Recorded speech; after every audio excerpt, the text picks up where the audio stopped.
Olá, irmãos, que a graça e a paz do nosso Senhor e Salvador Jesus Cristo seja com cada uma de nossas famílias. Seja bem-vindo à Escola Bíblica da Primeira Igreja Batista de Irajá. Aqui nós estudamos juntos a boa palavra de Deus. Quero te convidar a você inscrever-se em nosso canal, ativar o sininho de notificações e compartilhar os nossos vídeos. Você também pode nos seguir nas nossas redes sociais. EBD, Igreja de Irajá e Missões Igreja de Irajá. E já vamos para a lição de hoje, mas antes vamos ao momento missionário.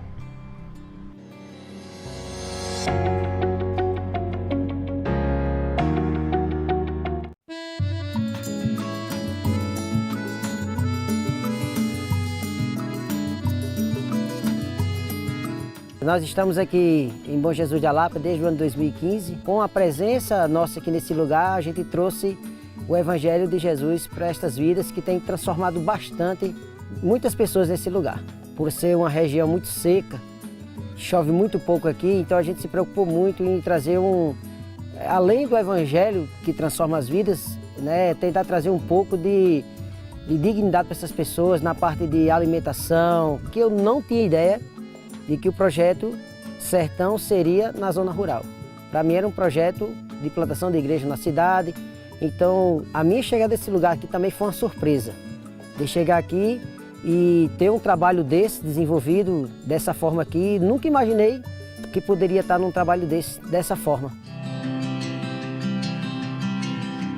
O agir de Deus sobre a vida de um povo, às vezes que não sabe ler nem escrever, mas que sabe falar de Jesus melhor do que eu. 3 meses atrás, sofri um acidente.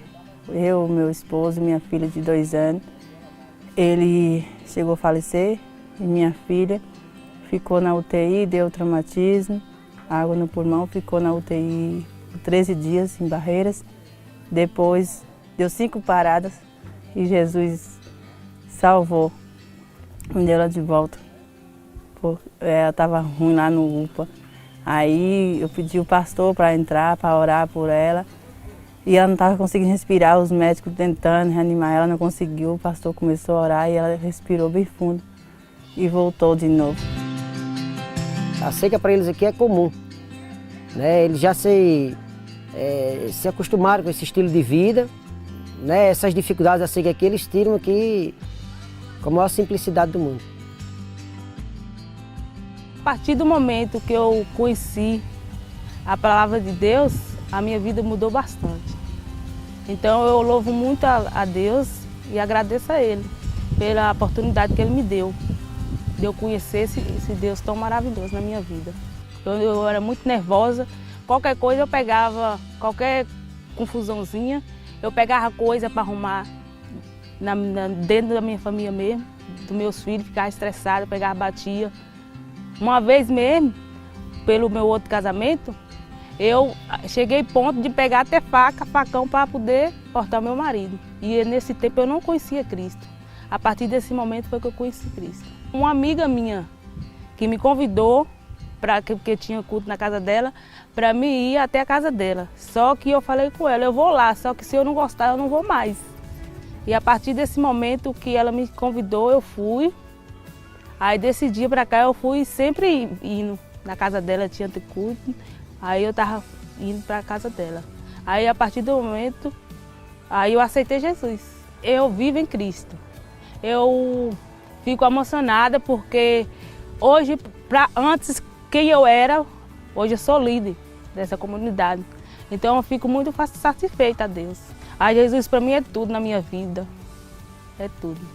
Eu quero que eles também possam conhecer esse Deus tão maravilhoso que eu conheci na minha vida, que possa transformar a vida deles também. Então eu não gosto nem de lembrar o que já passou atrás. Hoje eu só quero vitória na minha vida e caminhar com Deus.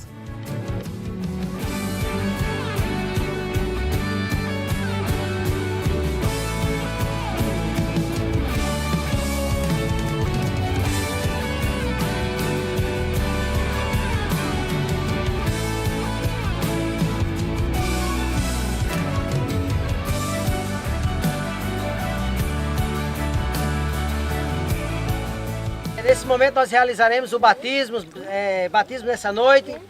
E nós nos alegramos muito pela vida dos irmãos que resolveram confessar, publicamente que eles têm Jesus Cristo como Senhor e Salvador de suas vidas. O batismo aqui é o ápice da vida cristã, posso dizer assim.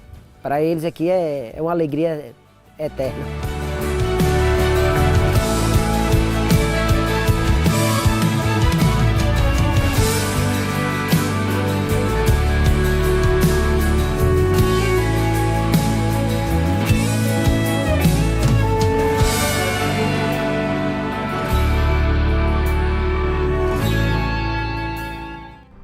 No início da era cristã, a espiritualidade do povo judeu valorizava primordialmente 3 elementos: as esmolas, a oração e o jejum. Jesus, por sua vez, ele reforçou e valorizou esses mesmos elementos, mas de maneira que fossem feitos com uma atitude interior correta.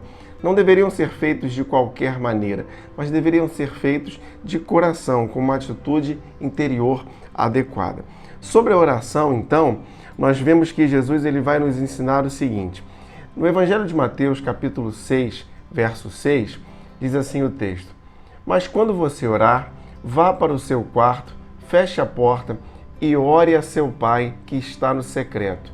Então, seu Pai que vem em secreto o recompensará." Jesus aqui está falando sobre a prioridade da oração particular, da oração discreta, da oração com humildade. Como o texto diz, ele fala para entrar no seu quarto e fechar a porta, estar preservado, estar num ambiente separado. Mas o mesmo texto, ele fala no verso 7 que nós devemos ser objetivos. O verso 7 de Mateus capítulo 6 diz assim: "E quando orarem, não fiquem sempre repetindo a mesma coisa como fazem os pagãos. Eles pensam que por muito falarem serão ouvidos." Então a nossa oração, ela deve ser uma oração objetiva, como diria em outra versão, sem vãs repetições. E Jesus também vai falar sobre a confiança no cuidado paternal de Deus. Sobre isso nós veremos hoje. Então, os discípulos que caminhavam com Jesus estavam sempre tendo contatos com esse ensinamento, com esse tipo de prática. E certa vez, então, os discípulos eles vão até Jesus e dizem o seguinte: "Senhor, ensina-nos a orar." Mas como assim? Aqueles discípulos já não oravam? Sim, eles oravam, mas eles estão vendo que Jesus está trazendo um novo entendimento. Jesus está aprofundando a questão da oração. Então ele pede que Jesus os ensine a orar como Jesus orava. Dessa forma, Jesus ele ensina, ou ele responde aos discípulos apresentando a oração que nós a chamamos de oração do Pai Nosso. A oração do Pai Nosso, ela não é apenas um conjunto de palavras que devem ser continuamente repetidas de maneira quase que automática. Não, a oração do Pai Nosso é o ensinamento que Jesus nos dá como um modelo para a nossa vida de oração. E eu quero te convidar a nós lermos juntos a oração do Pai Nosso, que está registrada lá em Mateus 6, versos de 9 a 13. Pai nosso que estás nos céus, santificado seja o teu nome. Venha o teu reino. Seja feita a tua vontade, assim na terra como no céu. Dá-nos hoje o nosso pão de cada dia. Perdoa as nossas dívidas, assim como perdoamos aos nossos devedores.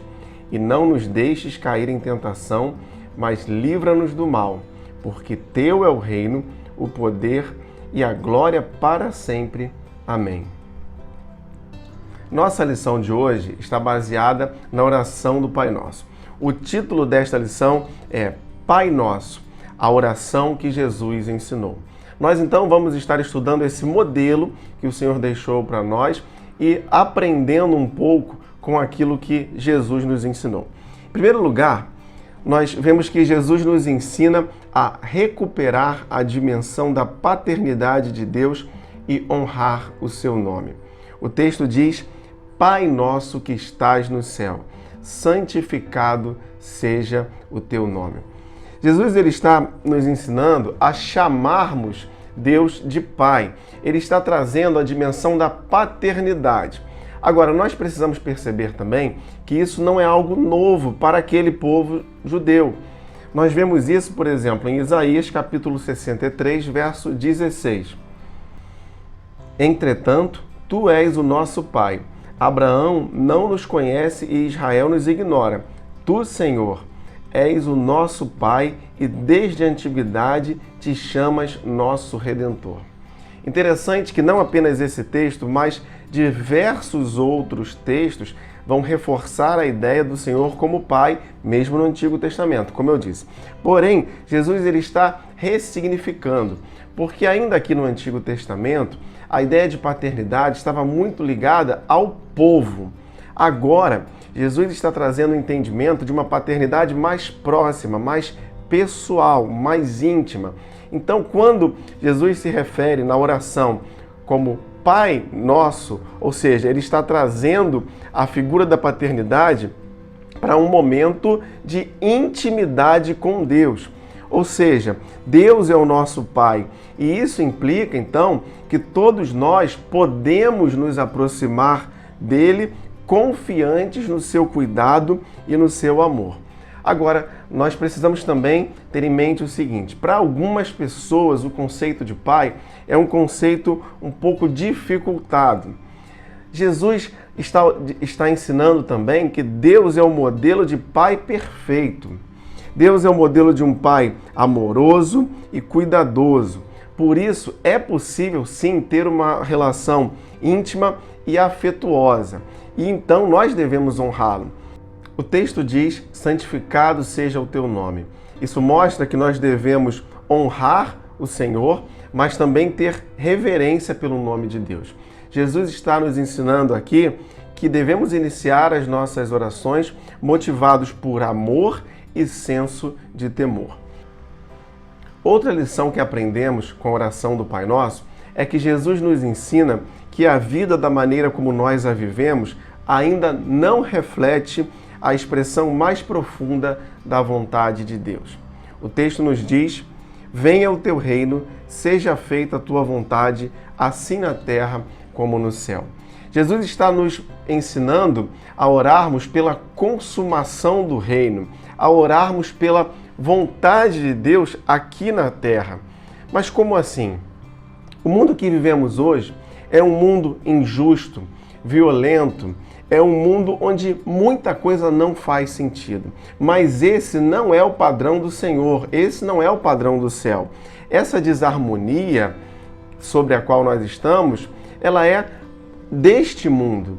Essa desarmonia não é o padrão do Senhor para nós. Por isso nós devemos orar para que a vontade do Pai seja feita aqui na terra como é no céu. O mundo hoje é um mundo de mentira, mas o padrão do Senhor é um padrão de verdade. O mundo hoje é um mundo de ganância, mas o padrão do Senhor é um padrão de justiça. Aqui nós temos guerra, o padrão do Senhor é o padrão da paz. Aqui nós estamos preocupados muitas vezes em ser servidos, mas o padrão do Senhor é servir ao próximo. Nossa oração, então, deve sempre buscar a vontade de Deus de modo que ela seja feita aqui na terra.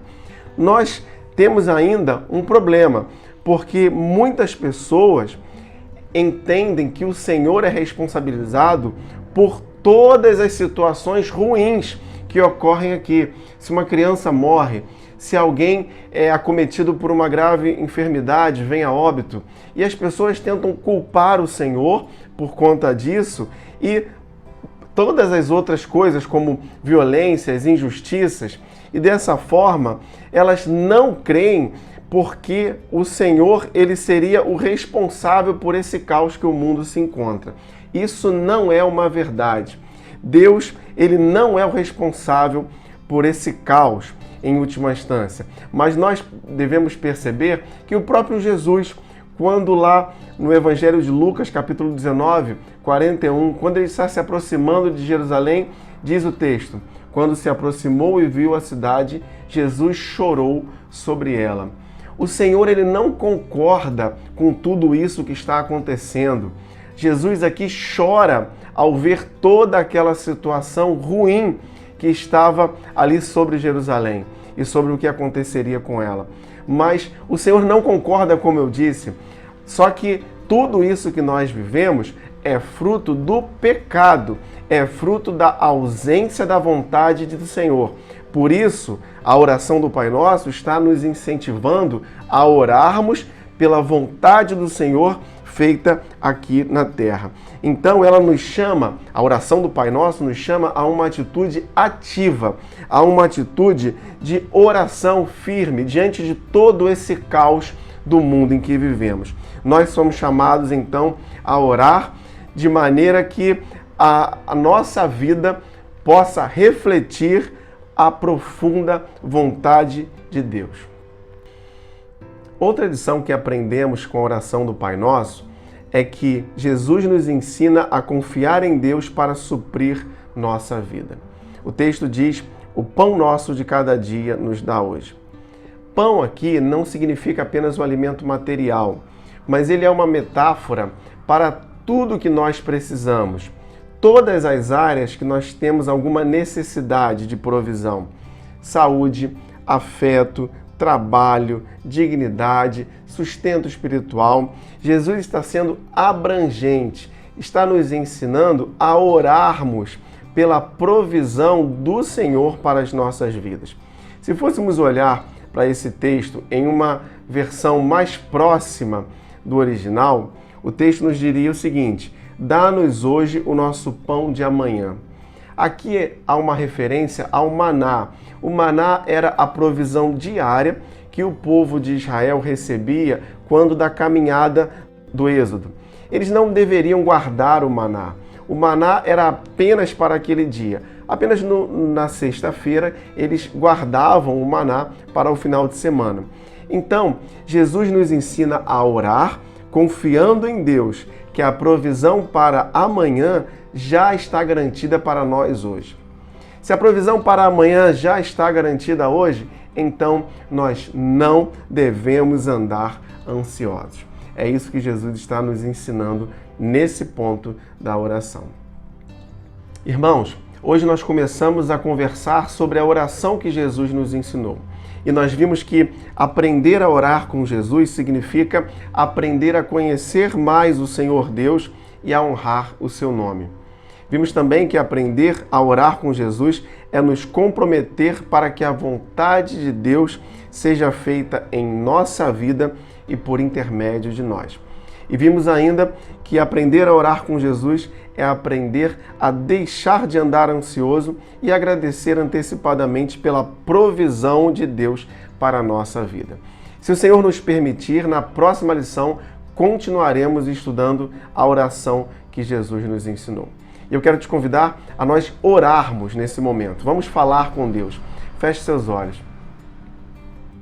Querido Deus e amado Pai, louvado seja o teu nome. Oramos pela tua vontade, para que ela seja feita em nossas vidas e através de nós.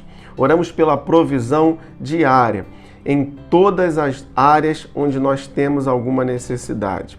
Assim nós oramos, desde já agradecidos, em nome de Jesus. Amém. E se você gostaria de entrar em contato conosco para enviar a sua dúvida ou seu comentário, você pode fazer isso através do nosso e-mail ou das nossas redes sociais. Não se esqueça de inscrever-se em nosso canal, ativar o sininho de notificações e compartilhar os nossos vídeos para que outras pessoas tenham acesso à boa palavra de Deus. Você também pode nos seguir nas nossas redes sociais, EBD Igreja de Irajá e Missões Igreja de Irajá. Muito obrigado por você estar conosco aqui na Escola Bíblica da Primeira Igreja Batista de Irajá. E não se esqueça, leia, estude, entenda a Bíblia.